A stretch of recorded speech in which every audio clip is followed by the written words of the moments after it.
बिहार में भी देख रहे हैं कि लाखों शिक्षक की बहाली निकले हुई है। 24 से 26 तक एग्जाम है। बताइए ये सरकार कितना माने इसको ऐसे कहेंगे कि सरकार की अक्रमण्यता। सरकार मीन्स एनसीटी उसके, क्योंकि शिक्षा मंत्रालय जो भारत सरकार का होता है उसके अंतर्गत एनसीटी है। तो एनसीटी को करना क्या चाहिए था कि तत्कालीन सरकार को लिखना चाहिए था कि अभी इसको स्टॉप कीजिए। एनसीटी जो है ये प्योर पॉलिटिकल है और ये प्योर पॉलिटिकल डिसीजन लेता है। सिर्फ आप बीएड की मांग कर रहे हैं। आप एक चीज़ को मानिए, सर्वप्रथम जो शिक्षक बनने की पात्रता है डीएलएड और बीएड, तो उसमें जितने बीएड कॉलेज को आप देखेंगे उसमें यहाँ प्रोफेसर ही नहीं है। शिक्षक की बहाली है तो उसका असर पड़ना चाहिए था। एक तरफ आप देखें कि जब सुप्रीम कोर्ट का फैसला है तो एनसीटी को मानता है, इसलिए कि एनसीटी ही गई थी। राष्ट्रीय शिक्षक जो शिक्षा परिषद है वो भी वहाँ गई थी। ये एक्चुअली राजस्थान सरकार के विरोध में गई थी, क्योंकि राजस्थान सरकार में जस्ट यही चीज़ लागू हुआ था। तो वहाँ के लोग जो थे, खासकर एनसीटी ने कहा कि नहीं से हम बीएड वाले को मतलब भी परमिशन देंगे। पूरे सुप्रीम कोर्ट का फैसला पूरे देश के लिए होता है, इसलिए कि एनसीटी ने चैलेंज किया था। तो एनसीटी का फैसला को उन्होंने रद्द किया, नोटिफिकेशन को। तो अब ये 18 का था, 5 मई 18 का जो नोटिफिकेशन था उसी का आधार पर था कि बीएड वाले भी प्राथमिक में होंगे। लेकिन उसमें एक दिया गया था कि 6 माह का ब्रिज कोर्स से लोग कर लें। आप एडमिट कार्ड जारी कर दिए हैं, आप जिला का नाम भी दे रहे हैं। अब स्टूडेंट तो जा करके देगा, जो अनएम्प्लॉयड हो परीक्षा देगा, उसको धोखा होगा उसके साथ कि जब लागू होगा ये नियम तो उसको तो मानता नहीं रहेगा। दृष्टिकोण से कानून चलता है। कानून जो है उसमें मानवीयता नहीं होता, जो सच होता है मेरिट पर चलता है। समझ गए? दया नहीं होता है कानून में। नमस्कार, NBC 24 देख रहे हैं आप। मैं हूं आपके साथ अभिषेक। देखिए, बीते दिनों सुप्रीम कोर्ट की तरफ से एक फरमान है, जिस फरमान में यह कहा गया कि जो बीएड किए हुए अभ्यर्थी हैं वो शिक्षक नहीं बन पाएंगे। ऐसे में पटना हाई कोर्ट के जाने माने अधिवक्ता कौशलेंद्र नारायण हमारे साथ जुड़ेंगे, बात करेंगे, तमाम विषयों पर चर्चा करेंगे। कौशलेंद्र जी, बहुत बहुत स्वागत है हमारे चैनल। आपका भी बहुत बहुत आभार कि आप यहाँ तक आए। सवाल ये है आपसे कि जिस तरीके से सुप्रीम कोर्ट का फैसला आया है बीएड अभ्यर्थियों को लेकर, अब बीएड अभ्यर्थियों का क्या होगा, क्या करेंगे अब जाकर? देखिए, एनसीटी जो है ये प्योर पॉलिटिकल है और ये प्योर पॉलिटिकल डिसीजन लेता है। सिर्फ आप बीएड की मांग कर रहे हैं। आप एक चीज़ को मानिए, सर्वप्रथम जो शिक्षक बनने की पात्रता है डीएलएड और बीएड, तो उसमें जितने बीएड कॉलेज को आप देखेंगे उसमें यहाँ प्रोफेसर ही नहीं है। तो वहीं से चोरी है। 4 प्रोफेसर पर ये लोग कॉलेज को चला रहा है। डीएलएड में भी वही बात है। अब रही कि बीएड वाले प्राथमिक शिक्षक नहीं बन पाएंगे। तो आपको ये पता होगा कि विगत दिन माननीय उच्चतम न्यायालय का फैसला आया, उसमें न्यायमूर्ति अनिरुद्ध बोस और सुधांशु धुलिया, इन्होंने फैसला दिया कि अब बीएड वाले नहीं बन पाएंगे। सरकार देखिए, इस चीज़ को आप बिहार के संदर्भ में हम बात करते हैं। अब यहाँ ही आप लीजिए, तो यहाँ शिक्षक की बहाली है तो उसका असर पड़ना चाहिए था। एक तरफ आप देखें कि जब सुप्रीम कोर्ट का फैसला है तो एनसीटी को मानता है, इसलिए कि एनसीटी ही गई थी। राष्ट्रीय शिक्षक जो शिक्षा परिषद है वो भी वहाँ गई थी। ये एक्चुअली राजस्थान सरकार के विरोध में गई थी, क्योंकि राजस्थान सरकार में जस्ट यही चीज़ लागू हुआ था। तो वहाँ के लोग जो थे, खासकर एनसीटी ने कहा कि नहीं से हम बीएड वाले को मतलब भी परमिशन देंगे प्राथमिक विद्यालय में शिक्षक बनने के लिए। तो उसमें क्या हुआ दिक्कत कि ये लोग चले तो गए कि इनकी जो मांग थी उसको सुप्रीम कोर्ट ने सिरे से नकार दिया। यानी राजस्थान हाई कोर्ट का फैसला जो था उसको सेटिसाइड कर दिया। दूसरी तरफ आप देखेंगे कि सिर्फ वो राजस्थान सरकार के माने राजस्थान गवर्नमेंट के लिए ही नहीं है, वो क्या है, पूरे सुप्रीम कोर्ट का फैसला पूरे देश के लिए होता है, इसलिए कि एनसीटी ने चैलेंज किया था। तो एनसीटी का फैसला को उन्होंने रद्द किया, नोटिफिकेशन को। तो अब ये 18 का था, 5 मई 18 का जो नोटिफिकेशन था उसी का आधार पर था कि बीएड वाले भी प्राथमिक में होंगे। लेकिन उसमें एक दिया गया था कि 6 माह का ब्रिज कोर्स से लोग कर लें। लेकिन किसी भी शिक्षक भी ये लोग ब्रिज कोर्स नहीं किया। ब्रिज कोर्स में क्या था कि विधिवत उनको जो छूट गया है ट्रेनिंग वगैरह वो दिया जाएगा, लेकिन यहाँ तो कोई दिया नहीं, सिर्फ खाना पूर्ति किया, कागज़ पर सब बना दिया कि नहीं ये लोग ब्रिज कोर्स किए हैं। वहाँ भी माने करप्शन रहा। तो इसके लिए not only the teacher but the state government also is guilty. अब हम लोग बिहार के संदर्भ में आएंगे। अभी हम लोग कानून की बात किए, तो सुप्रीम कोर्ट का कोई भी कानून जब होता है तो पूरे देश में लागू होता है। हर एक हाई कोर्ट से लेकर के निचली तक, व्यवस्थापिका, कार्यपालिका, सब में वो लागू होता है। बिहार में भी देख रहे हैं कि लाखों शिक्षक की बहाली निकले हुई है। 24 से 26 तक एग्जाम है। बताइए ये सरकार कितना माने इसको ऐसे कहेंगे कि सरकार की अक्रमण्यता। सरकार मीन्स एनसीटी, उसके क्योंकि शिक्षा मंत्रालय जो भारत सरकार का होता है उसके अंतर्गत एनसीटी है। तो एनसीटी को करना क्या चाहिए था कि तत्कालीन सरकार को लिखना चाहिए था कि अभी इसको स्टॉप कीजिए। आप एडमिट कार्ड जारी कर दिए हैं, अब जिला का नाम भी दे रहे हैं। अब स्टूडेंट तो जा करके देगा, जो अनएम्प्लॉयड है वो परीक्षा देगा, उसको धोखा होगा उसके साथ कि जब लागू होगा ये नियम तो उसको तो मानता नहीं रहेगा। लेकिन सरकार चाह रही है, खासकर बिहार के संदर्भ में, बिहार सरकार, अब आप देखेंगे कि जितनी भी स्टेट है इंडिया में, सबसे ज़्यादा लॉ एंड ऑर्डर का यहाँ पर समस्या है बिहार में, सबसे ज़्यादा करप्शन है बिहार में, सबसे ज़्यादा हत्या डकैती है। आप प्रतिदिन देख रहे हैं कि ये पटना में दर्जन लोग मारे जा रहे हैं। यानी इस रूप में हम कहेंगे कि महाजंगल राज की संज्ञा देने वाला महाजंगल राज बनाया, और अब जंगल राज और महाजंगल राज दोनों एक हो गए हैं। तो यहाँ तो मतलब होना ही है, करप्शन बढ़ना ही है। सवाल ये है आपसे कि बिहार के शिक्षक अभ्यर्थी जो बीएड पास है वो काफ़ी परेशान है। जिस तरीके से सुप्रीम कोर्ट का फैसला है, इसको देखते हुए क्या बिहार के बीएड किए हुए अभ्यर्थियों पर भी असर ये पड़ेगा? क्यों नहीं पड़ेगा, पढ़ना ही भी चाहिए। आप अभ्यर्थी बीएड कर लिए, इसलिए क्या बीएड का आज के 10 साल पहले मानता था कि बीएड करेंगे तो आप हाई स्कूल में जाएंगे? इसमें सिंपैथेटिक और दृष्टिकोण से कानून चलता है। कानून जो है उसमें मानवीयता नहीं होता, जो सच होता है मेरिट पर चलता है, समझ गए? दया नहीं होता है कानून में। कोई मर्डर करने वाला भी आंख से आंसू रोने लगेगा तो उसको ये मिल जाएगा, सजा मुक्त हो जाता है। तो आप बीएड किए हैं हाई स्कूल में जाने के लिए, 10+2 में जाने के लिए, आप उसमें जाइए, इसमें कहाँ है? लेकिन नीतीश कुमार ने कुछ भी स्पष्ट नहीं किया, नीतीश सरकार ने कुछ भी स्पष्ट नहीं किया, 6 to 8 को लेकर कुछ भी स्पष्ट नहीं, बस सीट नहीं। अभी मैं बार बार आपको आप फिर वही पॉलिटिकल मुद्दा पर चले जाते हैं। थोड़ा पॉलिटिक्स से भी एक जिम्मेवार नागरिक हैं और बिहार में जन्म लिए हैं, हम भी एक वोटर हैं, एक बिलोंग थोड़ा पार्टी से भी करते हैं। तो कहने का अर्थ हुआ कि आप ये बताइए कि नीतीश सरकार की कौन सी स्पष्ट रुख है? आप ये नीतीश जी के बहाली देखिए, क्या चीज़ में बहाल करते हैं बढ़िया, नर्स के बहाली करता है व्यक्ति। अब आप हमसे पूछ रहे हैं, आप देखिए स्वास्थ्य विभाग में, इस स्वास्थ्य विभाग में बहाली करेंगे नर्स के, कैसे खाली इनकर जाति के उसमें भरा हुआ है। आप जाके पीएमसी देखिए क्या दशा है। पीएमसी, हम परसों गए थे एक मरीज को, आप विश्वास नहीं करेंगे, पीएमसीएच के लोग शमशान बना दिया है। शर्म आएगा, उनके जाति के भी मरीज जाते हैं, तो ऐसा थोड़ी है कि उनको मतलब नहीं ज़्यादा सुविधा मिलता है। इस मामला में नीतीश कुमार ने 20 साल बिहार को पीछे ले गया एजुकेशन, और मतलब अभी देखें ना कि 91वां पायदान पर बिहार का शिक्षा चला गया था, उसके पहले 28वां पर चला गया था। तो इसके लिए कौन दोषी है? Not only the public but the government of Bihar also is guilty. BPSC के अध्यक्ष जो हैं वो कह रहे हैं कि परीक्षा होगी, अभ्यर्थियों को शामिल करना। परीक्षा, बीपीएससी के अध्यक्ष इसलिए परीक्षा लेंगे कि वो माल कमाते हैं ना। बीपीएससी पहले ही से विवादा 67वीं इन्हीं के यहाँ न हुआ। इतना बड़ा आईएएस, भ्रष्ट आईएएस, चोर आईएएस रंजीत कुमार सिंह को नीतीश कुमार ने जेल क्यों नहीं भेजा? जाति के नाम पर स्टेट, उसमें हम ही हाई कोर्ट में लेकर के आए थे पीआईएल। तो ट्रांसफर गुजरात में व्यक्ति ने किया सिर्फ रंजीत को। रंजीत से बड़ा कोई चोर था आईएएस?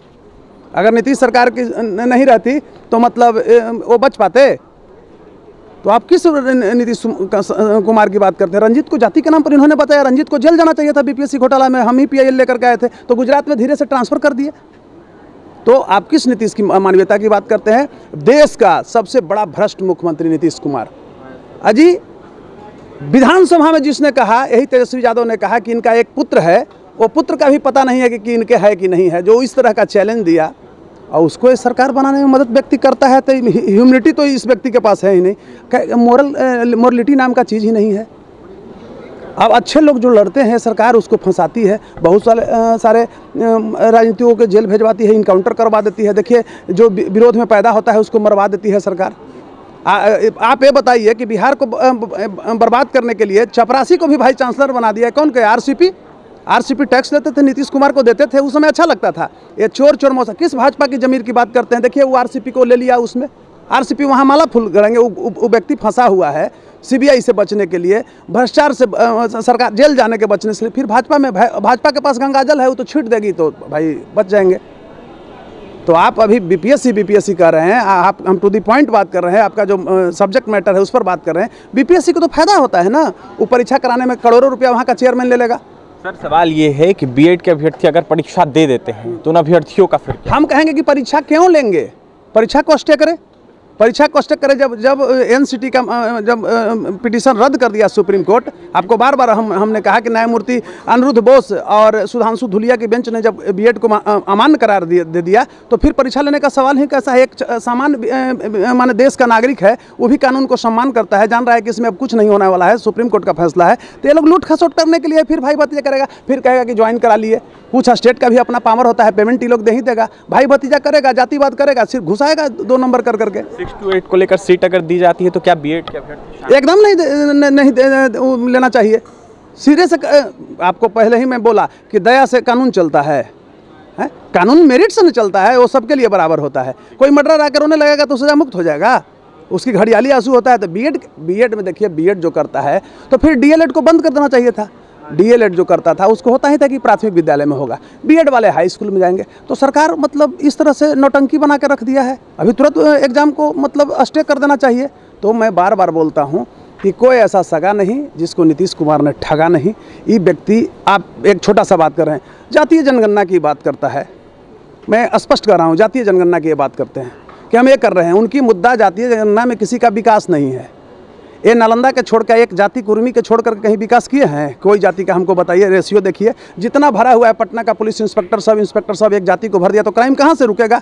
सबसे भ्रष्टतम चोर आईएएस आरसीपी जैसा व्यक्ति बिहार में नंगा नृत्य किया ना। अब किस पर जनता तो उग रही है ना भाई, पॉलिटिक्स में फंस जाती है, जाति बिरादरी में फंस जाती है। वही भाजपा में आरसीपी चला गए तो शुद्ध हो गए, गंगाजल था। अभी बार बार आपको बता रहे हैं। तो नीतीश कुमार इससे ऊपर उठ ही नहीं सकता है व्यक्ति, वो सिर्फ सत्ता में रहना चाहते हैं और कोई बिहार में नियम कानून नहीं है। जब आप कह रहे हैं तो फिर परीक्षा हमको लेने की क्या जरूरत है? 24 से 28 तक सबका एडमिट कार्ड भी जारी हो गया है, तो अब तो स्टे करें। उसमें न्यायमूर्ति अनिरुद्ध बोस, सुधांशु धुलिया डबल बेंच का जजमेंट है, उस जजमेंट को अब लागू हो गया पूरे देश में। ये नौटंकी कर रहे हैं, बीपीएससी का चेयरमैन पैसा कमाएगा उसमें एग्जाम के नाम पर, अब फिर रद्द होगा। अब तो बीएड वाले को होना ही नहीं है। इंटीग्रेटेड कोर्स बीएड का बार बार हो रहा है। आप ये बताइए कि बिहार का कितने बीएड कॉलेज जो है इंटीग्रेटेड कोर्स चला रहा है? ये लोग आपको विश्वास नहीं होगा, मेरे पास डाटा है, कितना बार मैं उस पर हो हल्ला किया, यहाँ लेकर के आया कि एक शिक्षक जो बीएड कॉलेज में है, ये शिक्षा से जुड़ा हुआ है। शिक्षा एक ऐसी वस्तु है जिसका उपयोग पुरानी पीढ़ी नई पीढ़ी पर करती है, जिसका प्रस्तुतिकरण वर्तमान में नहीं होकर भविष्य में हो रहा है। हमारा वर्तमान ही जब खराब हो रहा है तो भविष्य कितना सुधरेगा? एक बीएड कॉलेज में, प्राइवेट बीएड कॉलेज, दुकान खोल दिया है, सब माफिया लोग का, सब गुंडा, जितना अपराधी है, जितना विधायक है गुंडा क्रिमिनल अपराधी है, वो सब बीएड कॉलेज खोले हुए हैं। और उसमें किया है क्या कि आज अगर एक मान लीजिए पटना में जो बीएड कॉलेज में टीचर है, वही मुजफ्फरपुर में बीएड कॉलेज में टीचर है, वही गया में बीएड कॉलेज में टीचर है। एक नाम सिर्फ डाले हुए है जो एनसीटी का प्रावधान है कि इतना शिक्षक होना चाहिए। पेमेंट ये लोग नहीं देता है अकाउंट में, चेक से देता है, वहीं पर कैश लेता है। तो आप क्यों नहीं यूनिवर्सिटी मंगवा लेती है कि हमारे के यहाँ फंड दीजिए, जो हम आपके के यहाँ शिक्षक है उसका हमारे के यहाँ दीजिए पेमेंट, हम अपने अनुसार देते हैं। तो हर जगह करप्शन है। और ये बीपीएससी का चेयरमैन परीक्षा ले लेगा ही, देखिएगा, ये जल्दबाजी में कर रहा है, क्योंकि ये बिहार का है। जब सब बर्बाद होता है ना, तो बिहार उसमें सबसे पहले बर्बाद होता है। सब बर्बाद के चक्कर में उससे पहले ही बर्बाद हो जाना चाहती है, ऐसा स्टेट है। तो आज 17 साल नीतीश कुमार, जब आप जातीय जनगणना की बात किया तो तुम्हारी आबादी तो 1% यहाँ है, तो सबसे पहले अब किसी यहाँ का, हम यहाँ तक कहते हैं कि एसटी को बना दो मुख्यमंत्री, एससी को बना दो मुख्यमंत्री, छोड़ो ना उसके लिए। तो ठगने का एक जाति की राजनीति है और उसके लिए जातीय जनगणना का राग अलाप रहा है। अरे यहाँ तो मिलना चाहिए भाई उसको ना, एससी एसटी नहीं बना है कोई, मतलब अदर अति पिछड़ा का मुख्यमंत्री दे दो, तो खाली जाति जनगणना का वोट लोगा। 17 साल से मुख्यमंत्री हो गया, कुर्मी से आगे नहीं निकलते हैं। एक जाति, देखिए परसों हम रो गए हैं, बता रहे हैं, एक पेशेंट को देखने गए, माने आप पीएमसीएच का हथुआ वार्ड वगैरह में 10 मिनट रुक नहीं सकते, लगता है कि भो में टप कर दीजिएगा। अगर सामान गए हैं तो आप गिर जाइएगा वहाँ, ये स्थिति हो है। तो स्वास्थ्य कुछ नहीं है। अब तेजस्वी कहाँ गए जी? तेजस्वी को सुधारना चाहिए था स्वास्थ्य व्यवस्था।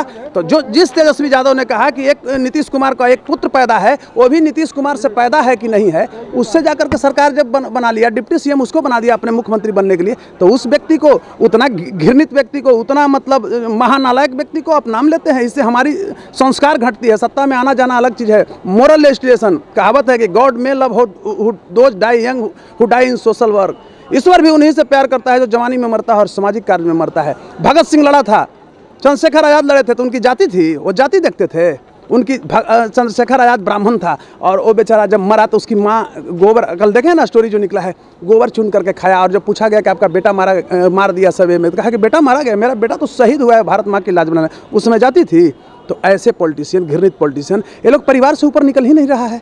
91वां पायदान पर उस बार गया, तो अगर आप ही न कह रहे हैं कि बीपीएससी एग्जाम लेने जा रही है, तो एग्जाम ही लेगी ही बीपीएससी, इसलिए कि इसमें करोड़ों का कॉपी में घोटाला ये लोग का होता है, जो इन्विजिलेटर होते हैं उसमें पैसे का घोटाला होता है, इसका कोई एक्सपेंडिचर नहीं होता, कोई ऑडिट ये लोग नहीं कराता है। तो यही होगा। मेरा आप राय इस पर हम आए हैं यहाँ, तो आपको बता रहे हैं कि तुरंत ये जो एग्जाम शिक्षक का हो रहा है उसको तुरंत सरकार को कैंसिल कर देना चाहिए। जब बीएड का मानता ही नहीं दिया सुप्रीम कोर्ट, डबल बेंच का फैसला है, तो फिर आप क्यों ले रहे हैं परीक्षा?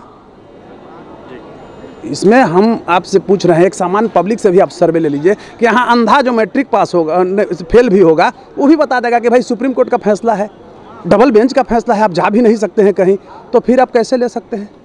क्यों एग्जाम ले रहे हैं? तो ये तो लूट है, जातिवाद है, घुसा रहा है। पहले ही से सेटिंग कर लिया, बीपीएससी के चेयरमैन को मिल गया कि इस जिला का सेंटर इस स्कूल में दे दो, वहाँ पर छपवा देगा ये लोग रिजल्ट को।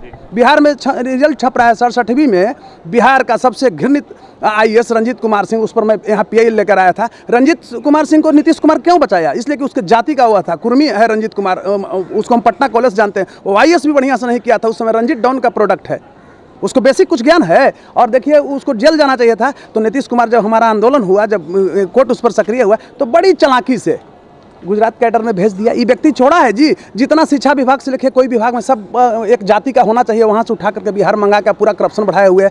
प्रतिदिन पटना में 3-4 मार दे रहा है, जिसका मांग का सिंदूर धुल जा रहा है, जिस माँ का गोद चला जा रहा है, उसको कितना बिकता होगा। लेकिन जनता भी यही चाहती है, उसको जाति से ऊपर उठती नहीं है।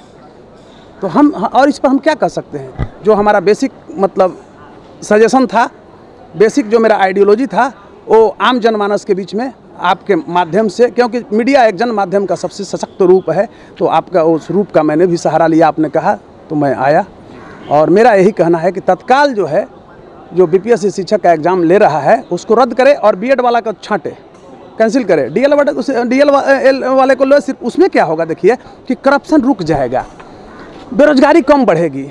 पहले ऐसा ही था कि भाई जो प्राथमिक शिक्षक वाले ट्रेनिंग करेंगे वो प्राथमिक विद्यालय में जाएंगे, मिडिल में जाएंगे, बीएड वाले जो है सो हाई स्कूल में जाएंगे। तो फिर कहाँ इसमें कन्फ्यूजन है? ये तो वर्तमान सरकार उलट पुलट कर दिया, भाई भतीजा में, जातिवाद में, तो यही चीज़ है। देखिए, पटना हाईकोर्ट के जाने माने अभिवक्ता कौशलेंद्र नारायण थे हमारे साथ। डॉक्टर कौशलेंद्र नारायण ने तमाम बातें स्पष्ट कर दी है। तो वहीं जिस तरीके से अगर परीक्षा ली जाएगी, इसमें क्या कुछ होगा वो भी बातें साफ हो गई है। जिस तरीके से सुप्रीम कोर्ट का फैसला आया है, इसको लेकर विश्लेषण कर रहे थे कौशलेंद्र नारायण, तो वहीं यह साफ कौशलेंद्र नारायण का कहना है कि परीक्षा अगर ली जाएगी तो बहाली फंस जाएगी। ऐसे में सरकार को कहीं ना कहीं परीक्षा को स्थगित करते हुए बीएड वाले अभ्यर्थियों को बाहर कर देना चाहिए। तो वहीं जो पैसा उगाही का खेल है वो हो रहा है एग्जाम के माध्यम से। तमाम प्रतिक्रिया दे रहे थे डॉक्टर कौशलेंद्र नारायण। क्या कुछ कह रहे थे पटना हाईकोर्ट के जाने माने अधिवक्ता, आपने सुना है। और भी तमाम खबरों के लिए NBC 24 के साथ बना रहे। पटना से सहयोगी पंकज के साथ अभिषेक की रिपोर्ट।